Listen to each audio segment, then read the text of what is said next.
I'll read the script for remotely conducted open meetings. This open meeting of the Harbor Shellfish Advisory Board, April 5th, 2022. It's being conducted remotely. An order which you can find posted on the town's website allows public bodies to meet entirely remotely so long as reasonable public access is afforded so that the public can follow along with the deliberations of the meeting. This meeting is convening by telephone conference, video conference via Zoom app, Facebook Live, etc., as posted on the meeting agenda identifying how the public may join. Please note this meeting is being recorded and that some attendees are participating by video conference. Accordingly, please be aware that other participants may be able to see you, and take care not to screen share your computer. Anything you may broadcast may be captured. All supporting materials have been provided to the members of this body and are available on the town's website unless otherwise noted. All discussion will be introduced through the chair. Please wait to be recognized. Remember to mute your phone or computer when you are not speaking. Please remember to speak clearly in a way that helps generate accurate minutes. In response, please wait till the chair yields the floor to you and state your name before speaking. If members wish to engage other members in discussion, please do so through the chair. After members have spoken, the chair will afford public comment. The chair will first ask members of the public who wish to identify them, please identify themselves. Finally, each vote in this meeting will be conducted by a roll call vote. I'll do a roll call attendance. I see Mr. Peter Brace, please. Here. Myself, Andy Lowell, the chair here. Mr. Dave Bossy, please. Present. Ms. Andrews. Present. Thank you. For staff, I see Tara Riley. Town Here. biologist, thank you. Emily Molden is with us tonight. Yes, here, thank you. Thank you. I'll call to order this meeting of the Harbor Shellfish Advisory Board, April 5th, 2022. Can I hear a motion for an approval of tonight's agenda, please? So moved, moved. Mr. Chairman. This is Ginger. Second. Motion's made by Ginger Andrews, seconded by Dave Bossy to approve tonight's agenda. All in favor, Mr. Brace? Aye. And the chair votes aye as well. Approval of minutes, draft minutes of March 15th, 2022. Does anybody have any revisions? If not, I'll take a motion to approve. So moved. So, second, Mr. Chairman. This is Ginger. Motion's made by Mr. Bossy, seconded by Ms. Andrews to approve the draft minutes of March 15th. All in favor, Mr. Brace? Aye. The chair votes aye as well. Election and town meeting announcements. Mr. Brace, do you have dates prepared? Do you want to just add into that? Yeah, hold on. Actually, I should have them here. I believe town meeting is, May 3rd. yep, and election is May 10th, isn't it? Yes. Yep. So, Okay. NP and EDC meets at 5, April 25th. It's recommended as many of us can attend that meeting. I believe there'd be discussion on something of importance to us. Do you recall what this was, Mr. Brace? Sorry. wasn't it the fertilizer? It was fertilizer, right? I Right. believe so, yes. They're going to talk about their effort to ban, I guess. Yes. And our presence there would be beneficial to encourage them to move forward with some action. You know what So time that meeting is, Andy? 5 o'clock. Okay. Mr. Sidlowski suggested this at our last meeting. All right. Marine Department report. Is there any representation? No, there's not. Not seeing any. Well, Tara, will we be discussing the liverboard regulations under your, or the registration during your report at all? Or is this something? That was something that I'm certainly happy to talk about. Doesn't matter, wherever you'd like to talk about it. All right. You forwarded that out, correct, Tara? Uh-huh. Okay, thank you. All right, we'll move right up to natural resources unless there's any comments on Marine Department from the board. Not seeing any, hearing any. Natural resources report. Tara, please. Yes, thank you. So scallop season has ended and we are still waiting on some of the trip reports that are slightly late coming in. But it looks like we're gonna end up in between like 32 to 3,500 bushels for this season. And then, so we have this big seed bed still in Mattakit that I've been talking to you guys about, and we've gone out and evaluated it, and we have sent our recommendations. I think I sent them to you guys maybe last week about how we were going to move the seed, and NSA has gotten back to us and has said that next week they have some people that are interested in moving the seed, and we're hoping to pair up with each boat and have a staff member so that we can record the volume and the health of the scallops that are being moved and the locations that they're being moved to, so that we can provide some oversight and monitoring during the summer to see how they do, moving them this time of year, just so that we can have, additional records and that sort of thing. A lot of times we just move them quickly because they're stranded, or because we just need to accept whatever help we have, and we don't necessarily have the means to follow up on everything. And so we're really hoping that with this bed and this move that we can follow up on everything and just get a lot of good information about whether we need to be moving stuff in March, or if we can find it early on in October or November, if it makes sense to go ahead and move it before the season. So that's what we're looking at for next week. Let's see, the Great Harbor Yacht Club has bought us a flow cytometer for the Natural Resources Department. And basically it's a piece of equipment that will be in our laboratory, and it is able to process a large amount of samples of phytoplankton quickly and accurately. Right now, what we're doing is we're taking the samples and we're sieving them down and then looking at them under the microscope and counting them. And so this will allow us to identify harmful algae blooms quickly and in, lots of different bodies of water. And also it'll help us learn more about our phytoplankton populations during various times of the year, to know like what the populations are made of.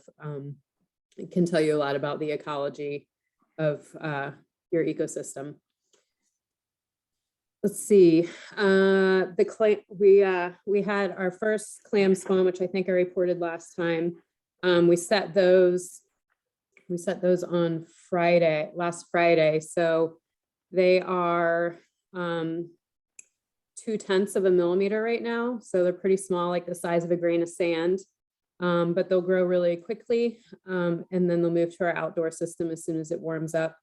We also have some scallops that we spawned that are the skunks, which means they're a solid color of scallop, but they also have 1 or 2 white stripes running down their ribs. And so the idea of that is to create a cohort of offspring that also have that, that shell marking on it. And we are working with NSA and some other people on putting those in a specific spot out in Tuckernuck and monitoring those as well, to see how they do. And then we also have another spawn tomorrow. So moving forward, we'll just basically be spawning all summer long for bay scallops. Let's see. So I sent out the DMF letter yesterday. So if anybody has any additions or comments, feel free to send those to me. I was able to meet with Sheila in person. I think it was last week or the week before. So we sat down and we talked about a lot of things that ended up in the letter. And I think I felt pretty good about the information that I got from her. I wasn't necessarily aware of, I mean, I just got the liveaboard agreement that I sent to you guys as well. That came in at the last minute because Sheila's out of town and one of her staff members had to find it and send it to me. And that's something we can discuss later, but I was pleased to see some of the things in that liveaboard agreement that she has been talking about, but I haven't actually seen written down. So I was pretty happy about that. I think the biggest challenge with the DMF is going to be not necessarily the liveaboards, because I think those are far away, but I think that the rental moorings that are along the horse shed, those are like the big wild card right now, because we don't know if those are going to have heads or not, you know, because they could be transient, you know, people just stopping in and that sort of thing. So we'll just, you know, after I receive all the comments, we're going to send it off, and at least we have, you know, the process started for them thinking about how proactive we're being, and that we are trying very hard to keep this part open. I know that 2.6, the area that we're really talking about, is a large area. It includes a good portion of the mooring field. And I don't know that they're going to want to open the whole thing. And they've said to us in the past that they also don't want to do a patchwork of lines and things that are open and closed. But I think we're just going to have to figure something out and come to a compromise. Other items, I'm a member of the Peconic Base Golf Technical Committee. So that was a meeting that we had last week. And I think it would be good to have that as an agenda item for our next meeting, because Steve Tettelbach does a lot of the base golf restoration in the Peconic Bay. And I don't know if you guys are aware, but they've had 3 seasons of a complete bust, basically, where they've gone into the scallop season where it's been beautiful seed, everything's doing great. And then they go to fish and harvest and everything is completely dead or gone. And there's a lot of pretty scary things happening there. And I think, you know, it's something that we need to kind of keep our eye on, because I don't think it's something that could be uncommon here either. Excuse me for So- interrupting, Tara. What was the Yeah. location of that? The Peconic Bay, Okay, which is where? I'm sorry. it's Long Island. Okay. Peter, note that, please, for our, It's on the sort of eastern end of Long Island, Mhm. and they've had, I mean, Tara definitely has more knowledge than I do on this, but they've had, you know, they had those 3 years, these past 3 years in a row, but they had crappy seasons before that, and they had some sort of brown tide thing, and but they were a booming, you know, they used to be a booming base golf fishery. That's right, Tara, right? That's correct. They have a lot of nice seed. The seed is doing well and surviving, but when it becomes an adult, that's when they're starting to have their problems. And it usually occurs in August with just a lot of variables that are going on, and they're trying to narrow everything down, and they've got it down to 3 different things, but I think it's worth having on the agenda to discuss, because, you know, we're having problems as well. So Jeff wanted me to relay that Ted and Sean Fitzgibbons have come in for a meeting for the transfer of the lease. And so that is in the works and hopefully moving forward. And I think that's all I have for right now. If you guys have any questions, let me know. thank you, Tara. To add to the possibility of moving the seed in Mattakit, I recently received an email to take a vote by email from the Shellfish Association to appropriate $6,000 in the assistance of relocating the seed as an emergency measure. That vote is in progress as we speak. There were a couple of yes votes. It's, I would say, probably most likely the votes will come in favor. What type of clam are you propagating? The northern quahog, I call it clam because grew them in Virginia, but they're the hard clam. All right, well, you don't say scallop, so It's a clam. okay, and that's good because quahogs in my book are very important, and they are to many people. Just a wonderful shellfish. What would we do without our chowder and fritters? So that's really good to hear. The DMF letter, just pages long. It looks absolutely wonderful. Your time, the time you've put into it, which I'd love to know if you have the hours logged involved, because it speaks volumes to your commitment to this. So thank you, Tara. Board members, anything for Natural Resources report? Yeah, I know the pond. Sorry, Ginger. I know the ponds were open last week, and it looked like Sacagawea was open for almost 3 days. And as I walked around it, I saw, especially on the west end, what looked like little clamshells, about the size of a lima bean. And I was thinking maybe those are surf clam babies or something, or quahogs. I don't know, but there was a lot of them. Just wanted to know how the pond openings went in general, and then about that, or if you knew about that. That's something I haven't touched base with Thais with. She was actually out of town at a conference during the opening, so we had sent Joe Manila out there to check just to make sure that they were open. So I'm gonna have to check with her to get details of how they went. Because I know Sacagawea really dropped a lot, which was great. Mhm. And I don't know, I have no idea what happened with hummock, but Mr. Chairman? Ms. Andrews, please. Oh, yeah, one of the Quidnet homeowners said that she thought that the pond had that Sacagawea had a closed bed, that it drained well, but that it closed back up before it got really much exchange from the salt water. So I don't know myself. I saw they were out there checking.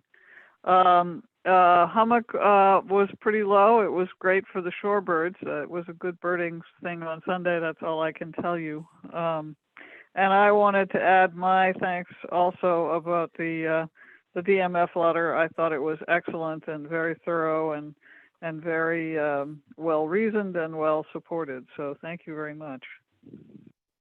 Thank you, Ginger. Mr. Bossy, anything? I noticed, my feelings mirrored yours as far as the liveaboard registration. It's kind of short and sweet. Is there something you'd like to add? But yeah, I think the ball was completely dropped in between what the select board first discussed and put on their agenda, and then we were told later, oh, don't worry. We were told like 3 times, oh, don't worry, it's part of it, but they just don't need further discussion because they agree with everything you suggested. Mm-hmm. And then it never made it into the code. It's been so long. I'd have to look back at notes, but I remember, lots of discussion on this and lots of concerns on our part that we were hoping were going to be added into this as we spent a lot of time on it. And had an eye-opening event of an abandoned boat that was not pretty, that you know, gave me some you know, encouragement to want to see more done with this. Tara, anything you can you know, explain how we got to this point? Is there something more that we're not seeing here with the registration, a packet that comes along with this to the liveaboard? I'm not really sure, to tell you the truth, because Sheila has been out on a family emergency. So she had told me that this document that I sent around existed, and you know, I had to like ask several times for it because she's out of town, and that's what she ended up sending. Looking over the emails that Dave sent, I kind of got the impression that all of these things were accepted, but maybe not codified until I don't know. I didn't think that it went into as a regulation yet, but I'll have to look back. Okay, Mr. Bossi. I'd like to suggest that we ask Peter to send a note to Erica and ask her what happened, because the chain, I sent the chain to Tara just to catch her up, to show that we went through this. It was originally all this was in one of their packets last July, I think it was. And then it was simply dropped at the September or the October. I think it finally came up in October again. And they disappeared. And we asked specifically, Peter, there's a chain in there. Peter asked Erica specifically, what about this stuff that's missing? Oh, it's missing. Don't worry about it, because everybody agrees to it. And I think it was just never put in. I think it was just a mistake where this got dropped. And I'd like to see it revisited with Erica's and see if that can't be corrected before the summer. That's all. Thank you, Dave. Now I remember hand delivering our recommendations directly to Sheila. And I remember us also having some discussion. Did we backtrack and get a copy of our recommendations to the select board as well? We did not do that, and but it appeared in their agenda. Sheila submitted it, and it did appear in, I think, I'm going to say July. It appeared incomplete in their agenda, but they had some other questions, so they put it off. And when they got back to it, it was missing, and we went through this whole round of discussions. Why is this missing? This was important. And oh, don't worry, it's there. It's just didn't appear on this agenda because we're not going to discuss it. It was already discussed. Everybody's happy. So it was in their agenda packet in July, and I just have to feel this was just a mistake, and I don't know how these mistakes get rectified, but I think the intent was by the select board to have it there, and we just forgot. Is it, excuse me, Mr. Chairman? Yes, through you. Is it possible that that whoever Tara got a hold of sent the previous form? Is the form that we got, I glanced at it, but I didn't see a date. But I'm just wondering, maybe someone made a mistake and sent the wrong form. Oh, and in fact, you know, that could be, because I just looked again. Tara had sent me a document and asked me if it was after this date, and I missed it. I still haven't caught on to 2022. The date on the document is 2021. Okay, but wait a minute, it was 11/12. No, that's what I did. I did this already again before.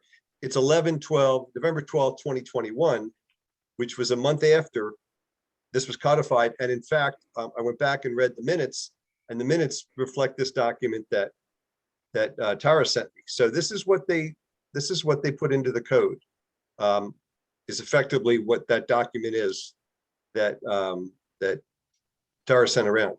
What we consider the original document, the old document that we all set about to correct. So, but Tara sent me, I could forward this to the Harbor and Waterways Regulations effective 11/12/2021, which is the month following that meeting where the select board approved all the changes. And the problem is they dropped these changes. that they had agreed to back in July. So that Yeah, 'cause I remember contacting Erica, and Erica, I know somehow Charlie Gibson was involved, and she asked him, and he said, no, we've dealt with that, and or maybe it was Jason, we've dealt with it, and it's going to be included, and nobody contested it, and I right, just don't and have.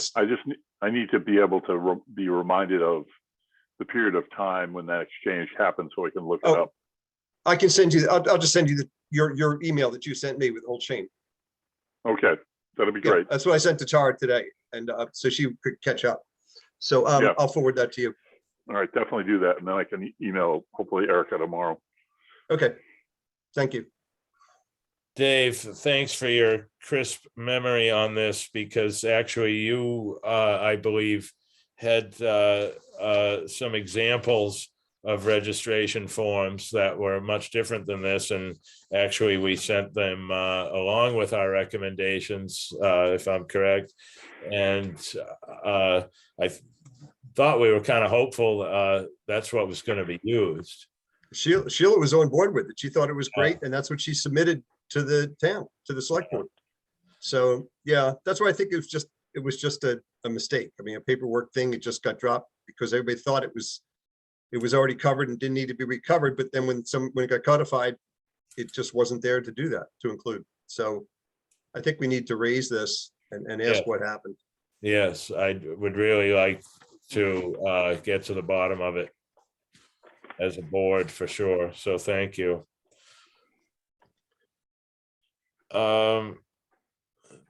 Anything else on natural resources report from the board? From the public? Any public comment tonight? Natural resources report? Not seeing or hearing any. Old business? Excessive sand and scallops dredging plan? Any fresh discussion anybody would like to bring up? I may bring up some of this during our discussion with Emily Molden in new business with the Land Council eelgrass restoration. Anything from Mr. Carlson? Ms. Riley on dredging? I don't have any updates on that.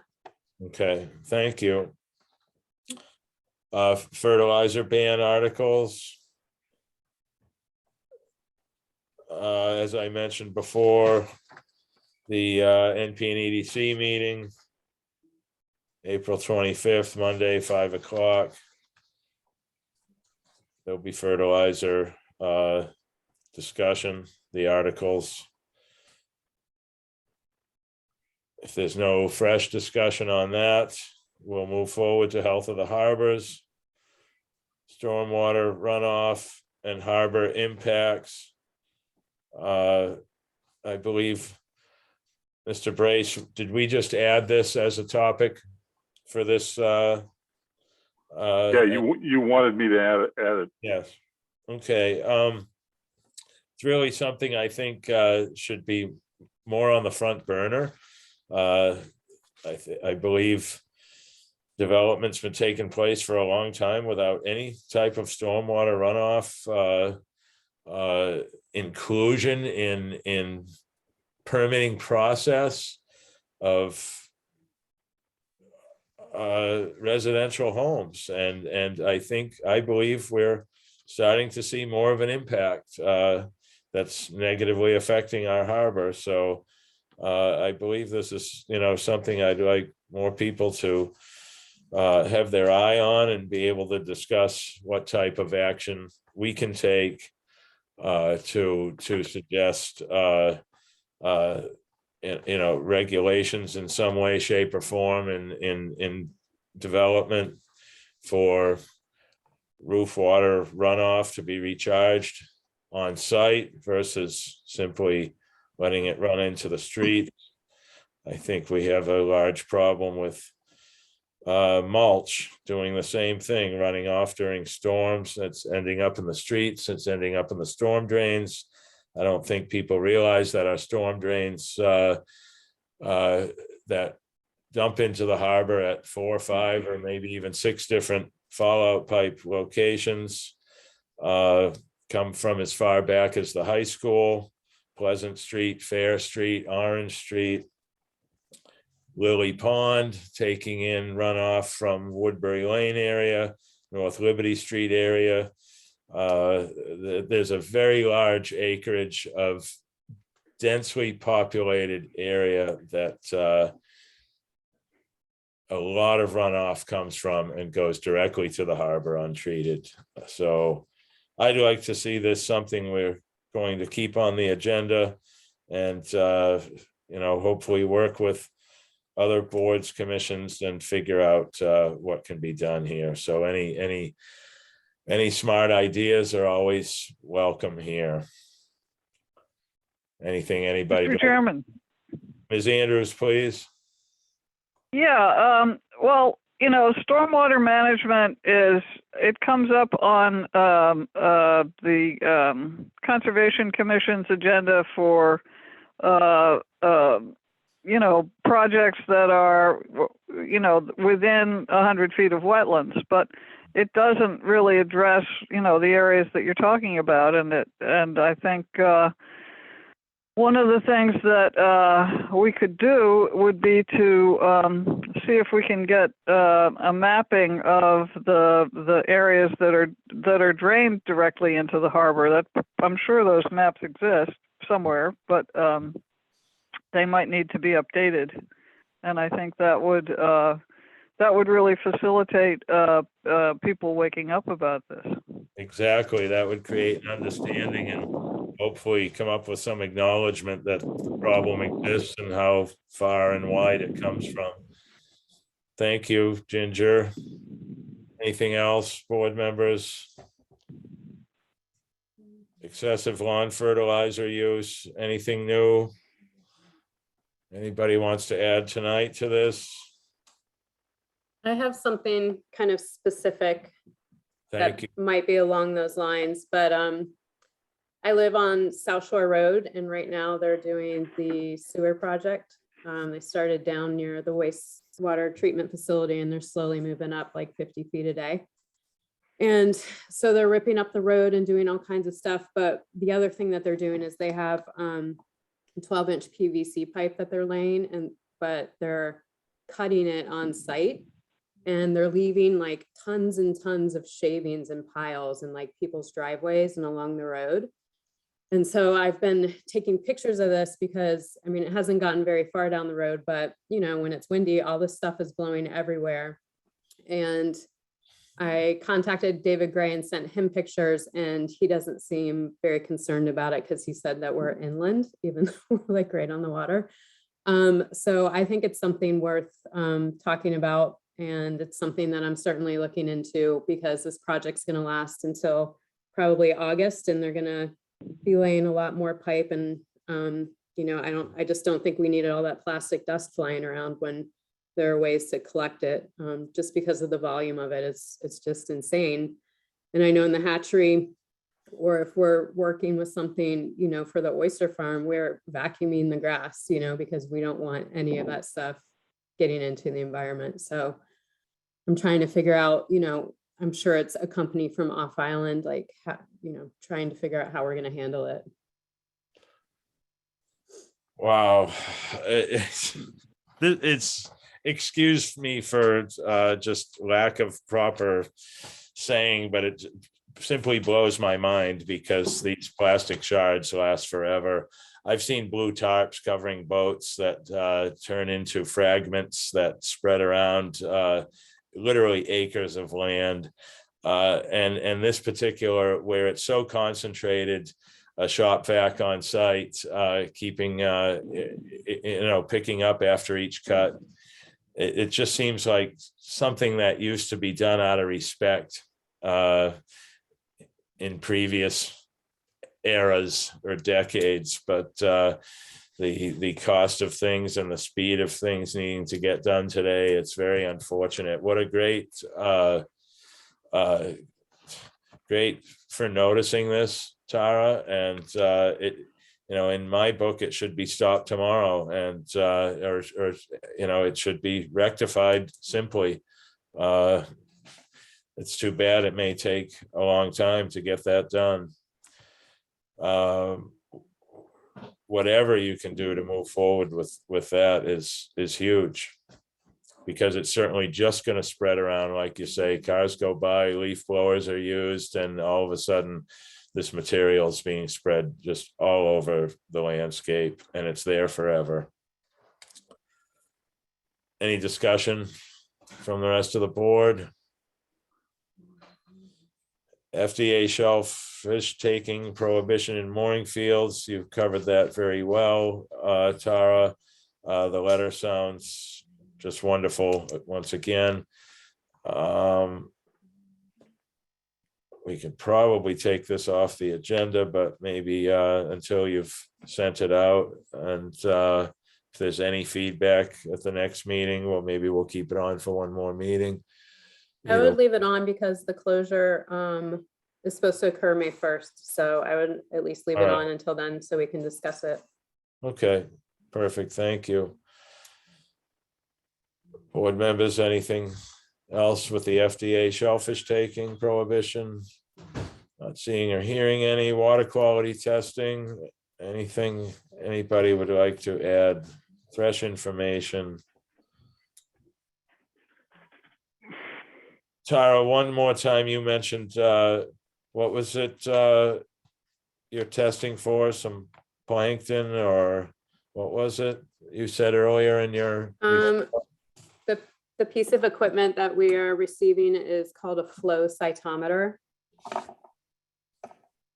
So it's a way that we can process large amounts of phytoplankton from the harbor and ponds to identify the makeup of the phytoplankton community, but it also can quickly identify harmful algae blooms and quantities. And also we'll be able to use it in the hatchery with our phytoplankton culture as well. And that was granted, or?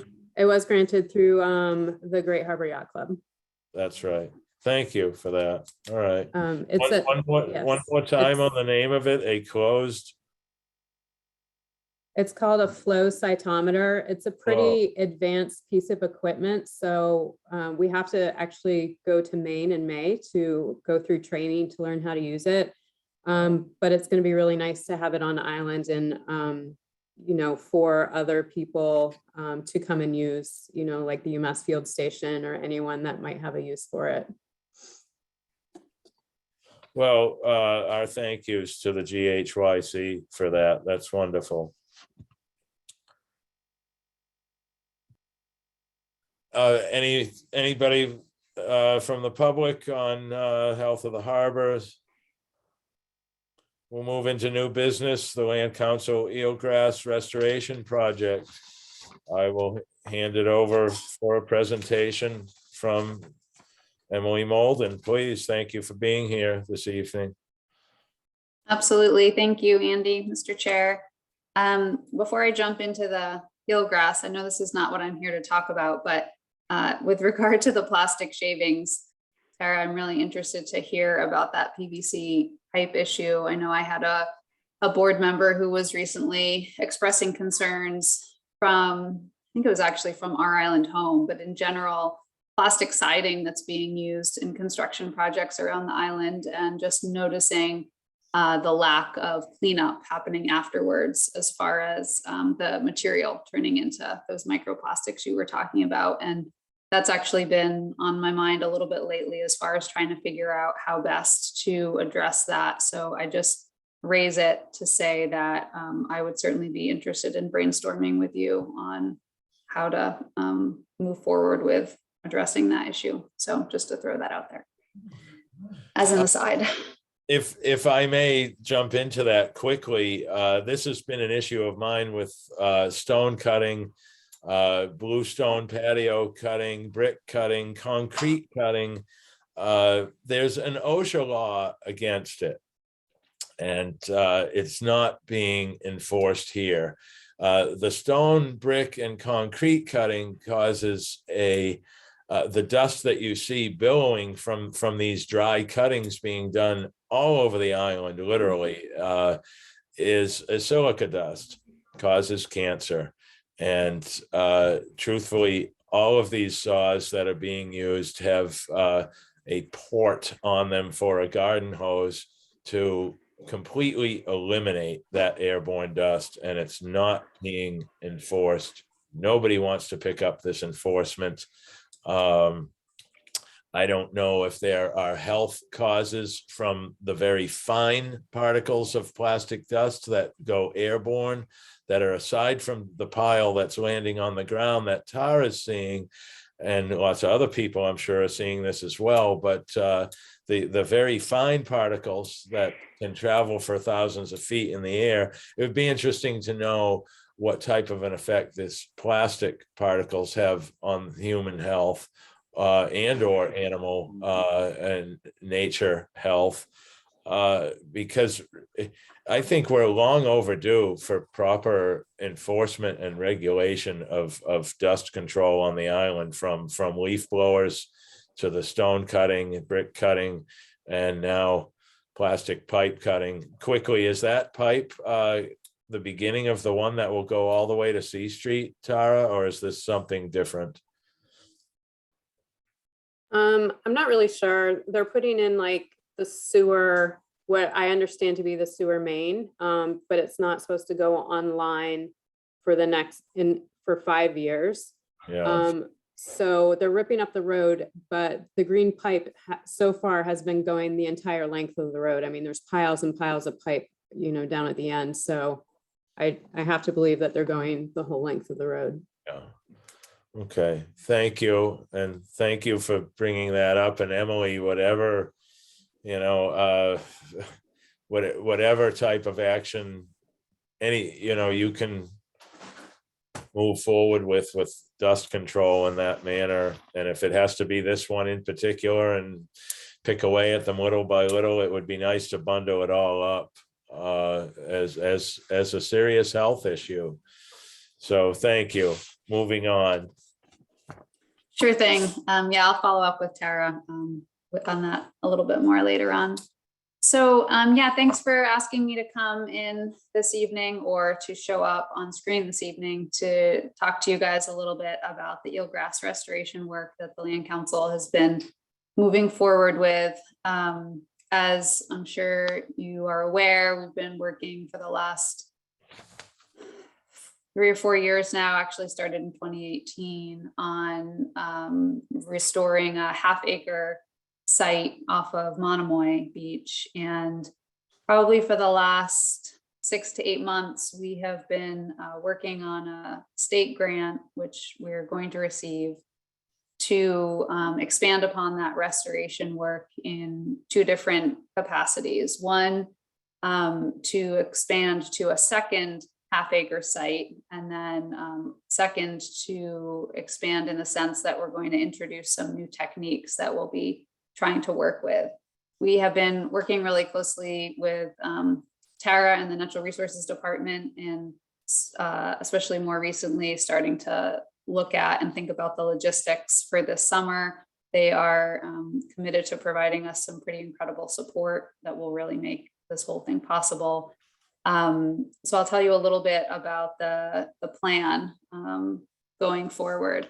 So the second site that we have identified, again, with the help of the Natural Resources Department, to add to our restoration efforts, is actually located much farther up harbor, adjacent to Co2, kind of across from Pocomo Point.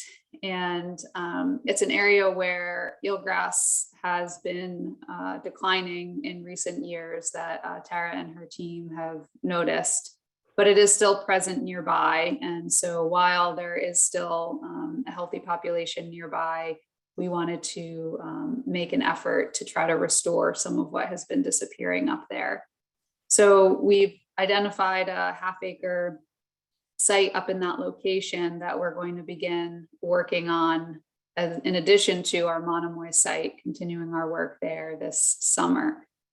The additional techniques that we're looking at introducing that we're all pretty excited about are some seeding techniques. So what we have been doing is transplanting whole shoots, and it's a method where divers typically will go down to a healthy eelgrass bed. We have been sourcing a lot of our transplant shoots from Hussey Shoal, which is probably the healthiest population we have, and then relocating them, bundling them, cleaning them off, and literally digging a hole in the sand and planting them over at Monomoy. And that's something that we've been working on slowly in the spring and the fall since 2018.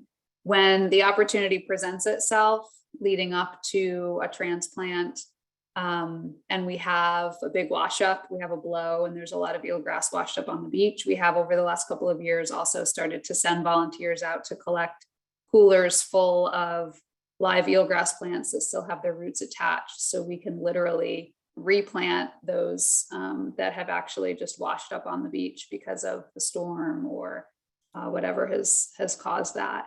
So that's been another great source of plants. So in addition to those whole shoot transplants, we're going to experiment with a few different methods of actually planting eelgrass seed.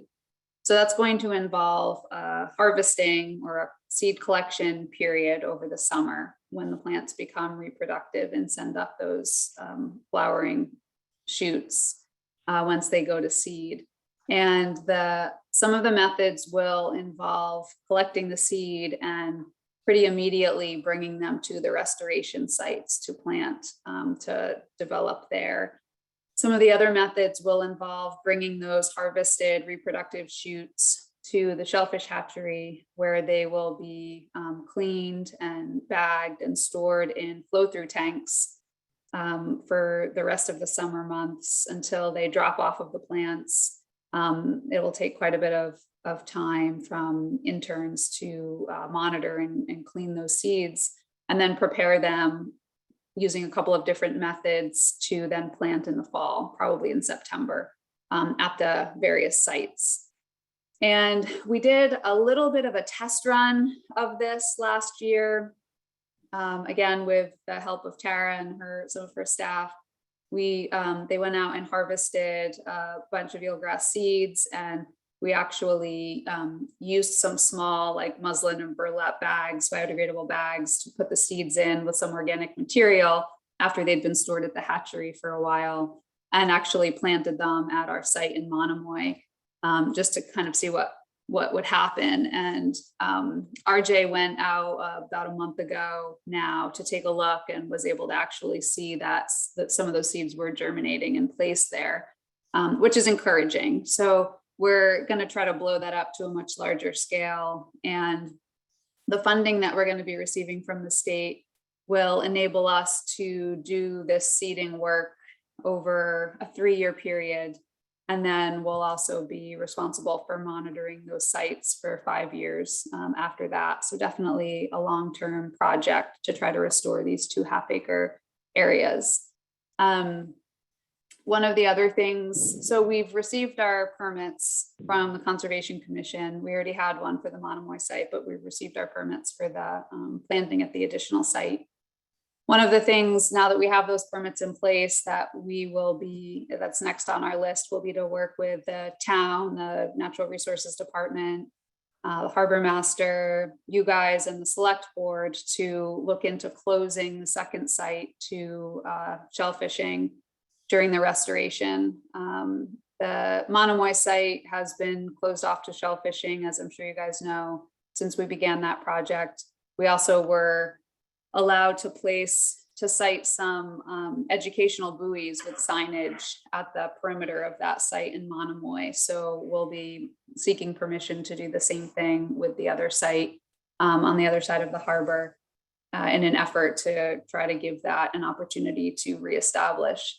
The monitoring that we've done of the Monomoy site to date has definitely demonstrated that, in addition to the success that we've had with the transplant, we're very convinced that it's also enabling, having that closed off to shellfishing in that area is really enabling a lot of recruitment of seeds and new shoots from surrounding eelgrass.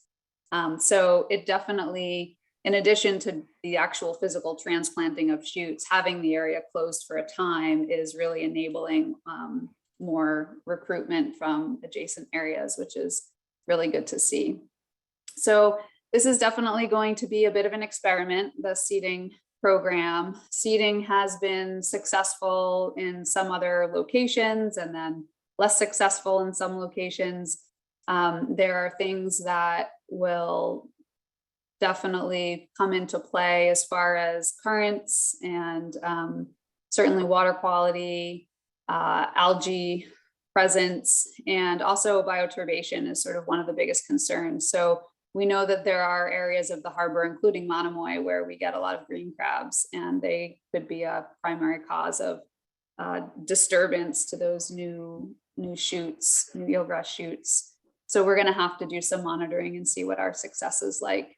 If some of these methods do prove successful, then I think there's great potential for the town to use these techniques in the future to continue to help restore and supplement eelgrass populations in different areas where it seems viable and appropriate.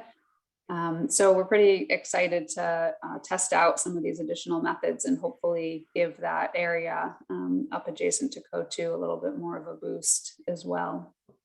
I think that's kind of a pretty good overview. Tara may have something to add. I certainly am happy to answer questions. I know we are hiring a full-time research technician for the summer season to help us manage this project and this research. And like I said, Tara has been very supportive with sort of finding ways to work in some help from the NRD staff as well this summer. And we also hope to recruit a bunch of community volunteers to help with some of the seed harvesting when the time comes, and then also the planting efforts. And a big piece is always the education and the outreach, wanting people to really appreciate the effort that's going into doing this and why we're doing it, and make the connection again with the nutrient pollution in the harbor and the need to continue to support our eelgrass population and shellfish, obviously. So yeah, I don't know if Tara wants to add anything, or if anybody wants to ask questions, I'm happy to discuss it further. Thank you, Emily. Tara, something more from your end of this project? Yeah, I just want to say that, I mean, we're grateful for the opportunity to work with the Land Council and also BU on this project. You know, it's gonna help our staff kind of understand the process as well. And since it is a long-term project, you know, and the eelgrass isn't necessarily coming back anytime soon, you know, I think we're all in this for the long haul. So it'll be nice to all work together.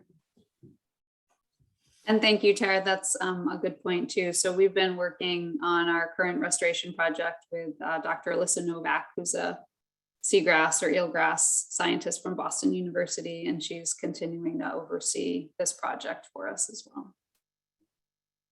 And I'd like to begin, I guess, is first of all with your initial site at Monomoy, Emily. Can you put like a level of success, say based on a scale of 1 to 10? I mean, to be moving forward with a second project, you must feel pretty good about what you're seeing there. And I'm not up to speed myself, and for anybody else that'll be watching this now or in the future, what's your assessment of it's been what, 3 years now? Or Oh, we actually started the fall of 2018. So it's actually, we missed a session or two during the pandemic, but it has been going on for 4 years, I guess I would say, Okay. on and off. So yeah, the success rate at this point, we would characterize it as being about the transplants have been about 50 to 60% successful. And as far as eelgrass transplant projects go, that's about as good as you can hope for. There's obviously a lot going on with a transplant project like that. And that kind of success rate is definitely considered to be beyond adequate as far as what you're actually looking to achieve. And like I said, we're also seeing a lot of added benefit from just having that area closed for the time being, and seeing a lot of additional seedlings germinating. For the project that we're proposing now, I think continuing that transplant effort based on the success that we have had, and then again, trying to experiment with some of these new methods with the seed as additional tools to see what their success rate will be like, and if there's a good way to complement the transplant. If the seeding is successful, ultimately, some of these methods may be far less labor intensive than the whole shoot transplant method. So it could be a really good way to supplement doing that in some areas. I can attest for 60% being a good number, having worked a Christmas tree farm for a decade and transplanting seedlings simply from the woods. About 60% is how it works on a Christmas tree farm as well. So being underwater with different conditions, I imagine is much more fragile project to be involved in. So with the water quality up and down, and tidal movement and whatever else, the green crabs. So I'm going to continue before I go to the rest of the board. I did not share this letter. This is what I sent to Emily the other day. That and as most of the board knows, I'll make this brief. That first of all, how the location was chosen. I guess in comparing Monomoy to Fifth Bend, and my ongoing understanding of the erosion in the harbor, coastal erosion in the harbor, I'm just thinking of, as far as the sediment, has the sediment been like, do you do a sieve test of the sand where you're intending to plant the grass now? I'm just thinking in a layman terms that probably the sediment that comes off the banks of the north shore of the harbor are a more finer clay type versus the granular sand that's eroded off of Cotuh beaches and dunes into the area you're going to now. But I would imagine by picking this area, you feel, you have a positive feeling that there could be a success rate here. You mentioned closing the area off to fishing, which is a wonderful idea, but there's also a lot of kiteboard activity, windsurf activity from Poccama Point to that specific area. The aerial photo that's supplied in your application appears to be a heavily thick sand area. What I have noticed in the bends at Cotuh over the past 10 to 15 years are small islands of dry shoals and sand that I imagine had to have one time been on the beach, whereas most of the beaches of Cotuh have lost about 75 feet of frontage from one end of Cotuh to the other. And to quote Ms. Andrews, it's, a lot of it has to do with the island's natural migration northward. And but it's still simply concerning to me. I believe we all want to see this project succeed, and then there's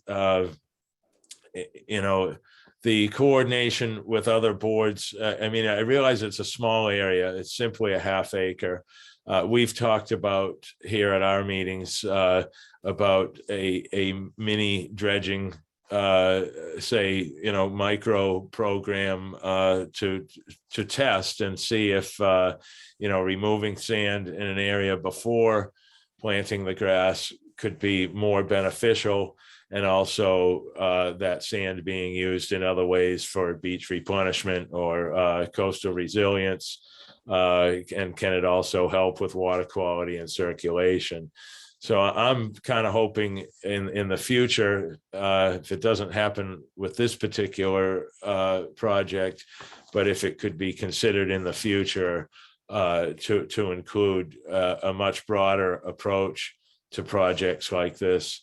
But to back up and start from the beginning, if can you talk about at least like the sediment conditions there and how you feel about the grass taking hold in this area? Sure. Yeah, there's a lot there in what you just said, Mr. Chair. But I think, yeah, so as far as the appropriateness of that particular site from a sediment perspective, the fact that we know this specific area has supported eelgrass in the past for a significant period of time before it started to decline and disappear from this specific area, definitely gives us confidence that it could survive there again. One of the reasons that we chose the site in Monomoy was because of the history from aerial photos that we have of the eelgrass that had previously existed there, and the anecdotal evidence that we had been receiving from folks who are out on the water a lot was that there had likely been a shoaling event in that area, maybe around 2012 or so, that had caused was partially to blame for the disappearance, the burial of some of that eelgrass, if you will, that hadn't recovered on its own. I think the shifting of sands in the harbor is obviously a natural part of the processes we're seeing and likely to increase and change more and more in the future. And it's a little bit hard to predict exactly how that will happen, but eelgrass's ability to migrate and move in response to those events is absolutely going to be necessary for its own survival. I think that if we can find success with some of these techniques and sort of support that in places, then that will definitely be to benefit of the greater eelgrass meadows in the vicinity. As far as, I'm trying to think of what else I could touch on. There's not a specific sieve analysis that's done. Again, I think that having the area support eelgrass is enough to demonstrate that the sediment there is appropriate. I mean, looking at the sediment there, Tara can probably speak to this better than I can. It certainly is an area that can support eelgrass. I remember you talking about the kite borders. That has definitely come up, and I think that maybe even more than fishing, that's probably going to be our biggest challenge at that particular location as far as impacts from those recreational uses. So that's something that we're going to talk a little bit more about how to possibly address other than just education out there. But you might have to help me out with any other questions that were in your comments, unless Tara wants to add to that at all, as far as the location and suitability for sediment. The Fifth Bend site is a site that's included in it's one of our 45 sites that we survey every year. We do dive surveys on it. And I think probably the last 3 years, we've also included additional surveys for various reasons in that area. And consistently the sand, I mean, we refer to it as a hard bottom. So it's complete sand. There's not a lot of silt as you get up close to shore. So it's just very barren, very clear. It just seemed like really a great site to try something like this. Okay. Thank you, Tara. Thank you, Emily. Mr. Sidlowski, thank you for joining us. Board members, questions, comments for Emily and or Tara on this? Mr. Chairman. Ms. Andrews, please. Yeah, I'm really encouraged that the project is doing well, and I think there's so many stresses that are just provided by nature that if we can, work and address some of them, it's a really good, information to have and to see what works and how to go about it. So thank you very much. Thank you, Ginger. Dave, Peter? Anything? Emily, I can't thank you enough. I can't wait to see how this works out. This is very exciting. So thank you. Well, it's my pleasure. Thanks again for the invitation, and thanks to all of you, and especially to Tara. And yeah, I would be happy to come back and provide an update, and you guys can expect to be recruited to come out and get in the water and help us this summer. All right, great. Thank you, Thanks. Tara, as well. We'll move forward. Coastal Resilience Advisory Board, is there an update, Mr. Brace? Yeah, Mr. Chairman, we did meet today, and the main topic of the meeting was to sort of figure out what the committee does now. In other words, how do we proceed?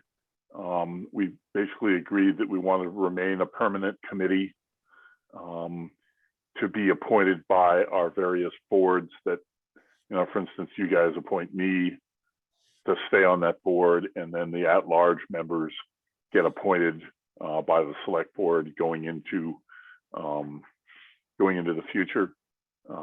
And then we voted to add a couple of new members, which would be somebody from either the CAPCOM, the Capital Programs Committee, or FinCom, and then somebody from the Land Bank. So we were talking about makeup of the board, basically, of the committee. Okay.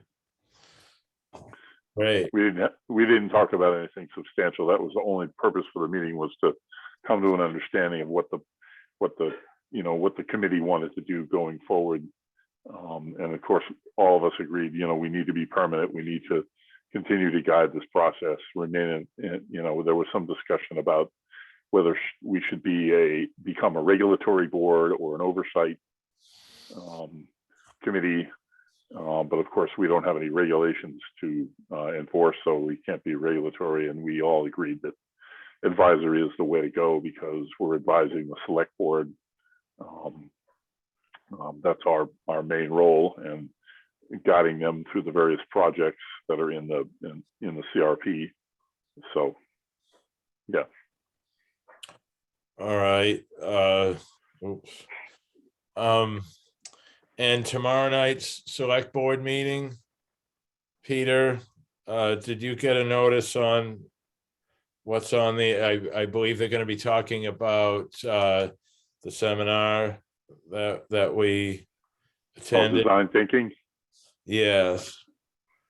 So I there'll didn't be, get a notice about it, but okay. The design thinking workshop outcome presentation. Okay. The select board meeting, Arcadis will be presenting the outcome of the March workshops, and Vince will be providing a coastal resilience plan update. If you're interested in tuning in, the link to the meeting can be found here on the BOS Nantucket-mass.gov. So that could be interesting to listen in on that. Board members, anything you'd like to add or comment on coastal resilience? Not seeing or hearing any public questions or comments. Anybody from the public like to speak about anything that was discussed tonight on our agenda, or anything that they feel ought to be on our next meeting's agenda? Board members, anything for our next meeting? Not seeing or hearing any. Next meeting is April 19th. After that, May 3rd. Mr. Brace? I think, Andy, we should get this business of the liveaboard information application resolved.